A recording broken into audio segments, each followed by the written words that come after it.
Terry, I want to start with you. So if the cost for Francisco Lindor for the Mets is the same as what Fernando Tatis Jr. got, around $340 million, and you're the Mets and you have not seen him play a regular season game in your uniform, are you doing that deal? Well, I'd be real careful of it, but, that's a lot of money. And I don't know how many years they're talking. They're talking 13, 14 years for that kind of money. I saw Lindor play when he was in Cleveland, but you read all the accolades and you listen to all the scouts talk about it. He's legit. And you know what? So far, he's shown he's got the perfect personality for New York. He's a free spirit. He loves to play. He loves to be on the field.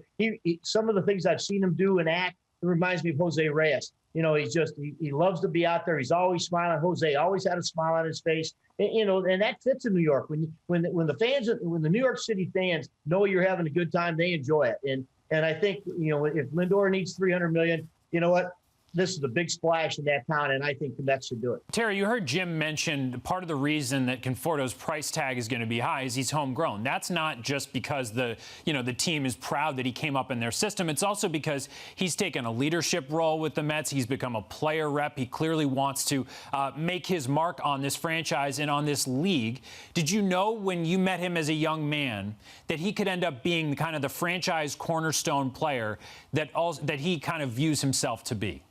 He came up and did everything you want a rookie to do. He sat down in the clubhouse, didn't make a lot of noise, listened, and he walked into the clubhouse now where they had David Wright, it had Michael Kadire, it had Johan Santana. He walked into a clubhouse that had big stars, and by the way, he just wanted to be a part of that. And I think there was a time, matter of fact, that when Jay Bruce was with the ball club, he came into my office and he said, I think it's time to talk to Michael Conforto because this is going to be his team pretty soon.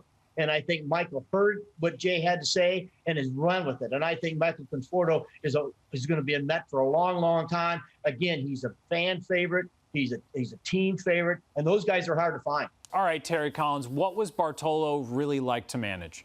The easiest guy to manage that I've ever had. First of all, he was an ultimate pro. Just like Rex said, people make fun of him because of his size. He's a tremendous athlete.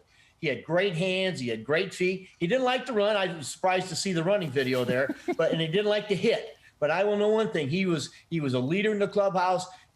Jeurys Familia got better faster because Bartolo Colon was on our pitching staff, and he brought a lot to the table. And I'll tell you, I was so shocked to find out what a great athlete he really is.